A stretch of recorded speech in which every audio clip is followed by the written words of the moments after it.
வணக்கம். விஎஸ் ஜோதிடம். இந்த ஜோதிட சேனலில் மீன ராசி சனி பகவான் வக்ர பயிற்சி பலன்கள் 2026. மீன ராசிக்காரர்களுக்கு சனி பகவான் வருகின்ற 15/7/2026 வக்ர பெறுவார்.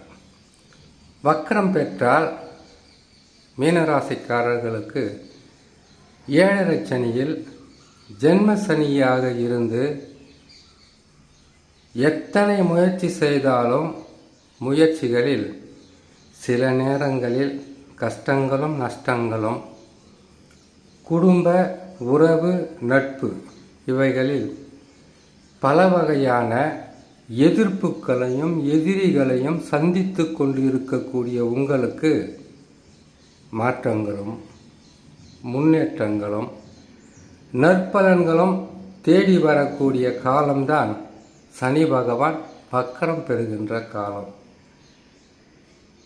மீனராசிக்காரர்களுக்கு 7.5 சனியில் ஜென்ம சனி என்பது அதிகப்படியான துன்பங்களை கொடுக்கும் என்றாலும் அந்த துன்பங்கள் என்பது உங்களுக்கு அதிகமாக இருக்கிறதா, இல்லை ஓரளவுக்கு தாக்கு பிடிக்கின்ற அளவிற்கு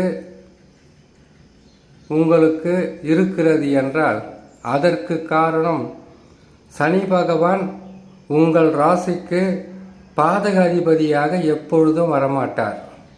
காரணம், 11ஆம் ராசி என்று சொல்லக்கூடிய மகர ராசியினுடைய அதிபதியும் 12ஆம் ராசியினுடைய அதிபதி என்று சொல்லக்கூடிய கும்பராசி அதிபதியுமே சனி பகவான் தான்.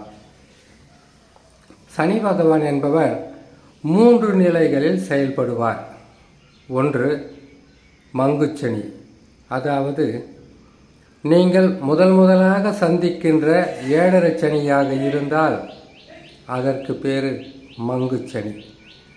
இந்த மங்குச்சனியாக இருந்து ஜாதகத்தில் தசாவும் பாதகமாக இருந்தால் மங்குச்சனி கடுமையான கஷ்டங்களையும் நஷ்டங்களையும் கொடுத்துவிடும், போராட்டங்களை அதிகரிக்கும், இனம் புரியாத நினைத்து பார்த்திராத அளவிற்கு துன்பங்களை தந்து விடுவார்.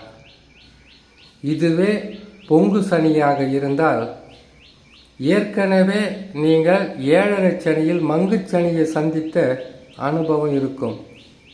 7.5 சனி வந்தால் 7.5 ஆண்டு காலம் பல வகையிலும் கஷ்டங்களை சனி பகவான் தருவார்.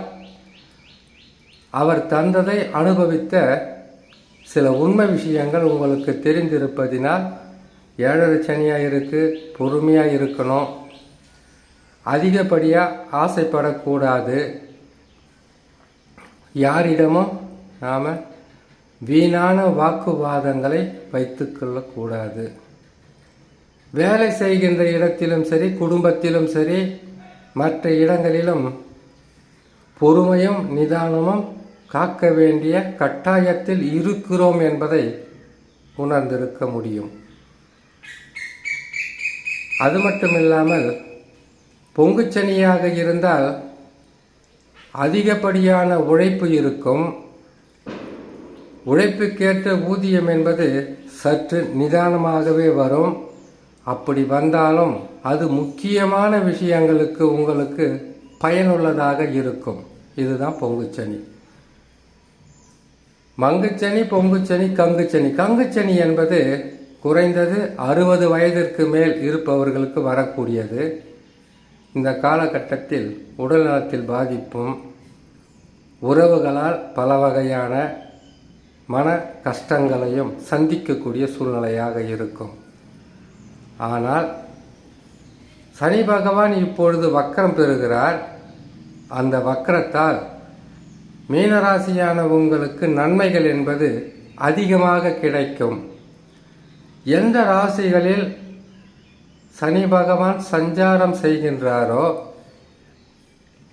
அந்த ராசிகளுக்கு வக்கரகதி வரும்போது துன்பங்களை பெற்ற ராசிகள் நன்மைகளை பெறுவதும், இதனால் வரையில் நன்மைகளை பெற்று கொண்டிருந்த ராசிகள் கஷ்டங்களையும் நஷ்டங்களையும் சந்திப்பது இயல்பானது தான். ஆண்டுதோறும் சனி பகவான் வக்ரம் பெற்று கொண்டு தான் இருப்பார்.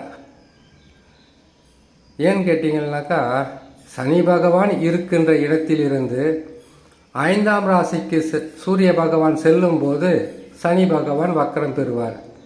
12 மாதங்களில் ஒரு முறையாவது வக்ரம் பெற்று 5 மாதங்கள் வக்ரகதியில் சனி பகவான் இருப்பார் ஆண்டுதோறும். மீனராசிக்காரர்களுக்கு மட்டும்தான் சனி பகவான் வக்ரம் பெற்று பலன்களை தருவாரா என்றால், மேசம் முதல் மீனம் வரையில் உள்ள 12 ராசிக்காரர்களுக்கும் ஆண்டுதோறும் சனி பகவான் வக்ரம் பெறும்போது தீமைகளை அனுபவித்து வந்த ராசிகளுக்கு நன்மையும், நன்மைகளை அனுபவித்து வந்த ராசிகளுக்கு தீமையும். இதில் ஒரு கேள்வி வரும். தீமைகளை அனுபவித்த ராசிகளுக்கு நன்மையாக இருக்கட்டும், நன்மைகளை அனுபவிக்கின்ற ராசிகளுக்கு தீமையாக இருக்கட்டும், ஒருவருடைய மனக்கவலை என்னன்னு கேட்டீங்கன்னாக்கா, வாழ்நாள் முழுக்க சனி பிடித்த மாதிரியே இருக்கு, இதிலிருந்து மாற்றமோ முன்னேற்றமோ இல்லையே என்றால் அதற்கு காரணம் ஏழரை சனியாக வருகின்ற சனி பகவானோ வக்ரம் பெறுகின்ற சனி பகவானோ காரணமாக இருக்காது. உங்கள் மன வேதனைகளுக்கும் மன குமுறல்களுக்கும் சொந்த ஜாதகம்தான் காரணமாக இருக்கும். 12 ராசிக்காரர்களுக்கும் சரி, 27 நட்சத்திரக்காரர்களுக்கும் சரி, என்ன நடக்கப் போகிறது என்றால், நன்மைகள் நடக்குமா? அது சொந்த ஜாதகத்தில் யோக ஜாதகமாக இருக்க வேண்டும். நடந்து கொண்டிருக்கக்கூடிய தசா யோக தசாவாக இருக்க வேண்டும். அப்பொழுதுதான் உங்களுடைய வாழ்க்கையில் ஒரு தசா நடந்துக்கிட்டு இருக்கு, அது பாதக தசாவாக இருந்தால் அது முடிந்தவுடன் சாதக தசாவாக வந்து விட்டால் பரவாயில்லை. ஒரு பாதக தசா முடியும் போது மற்றொன்றும் பாதக தசாவாக இருந்தால் அப்பொழுதுதான் வாழ்நாள் முழுக்க கஷ்டங்களை சந்திக்கக்கூடிய நிலையில் மாற்றங்களும் இல்லாமல் முன்னேற்றங்களும் இல்லாமல் துன்பங்களாக இருக்கும். இதுதான் உண்மை. சரி, சனி பகவான் வக்கரம் பெறுகிறார். வக்கரம் பெற்று 5 மாதங்கள் வக்கரகதியில் அமர்ந்து பலன்களை தருவார். இந்த வக்கரகதியால் இருக்கின்ற சனி பகவானால் மீனராசிக்காரர்களுக்கு நன்மைகள் அதிகரிக்கும். அதிர்ஷ்டங்கள் என்பது திடீர் அதிர்ஷ்டங்களாக இருக்கும். நீண்ட நாளாக இருந்து வந்த தடை, கஷ்ட நஷ்டங்களை கொடுத்து வந்த தொழில், வியாபாரம், குடும்பம் அனைத்துமே சிறப்பான பலன்களை பெற்று யோக ஜாதகமாகவே மாறக்கூடிய அமைப்பில் தான் மீனராசி இருக்கிறது. அது மட்டுமல்ல, குருவும் பலமாக இருக்கிறார், ராகு கேதுவும் பலமாக இருக்கிறார்கள். ஒருவேளை இந்த காலகட்டமும் உங்களுக்கு கஷ்ட நஷ்டங்களை அதிகமாக தருகிறது என்றால் கட்டாயமாக ஜாதக பலம் சரியில்லை என்றுதான் அர்த்தம்.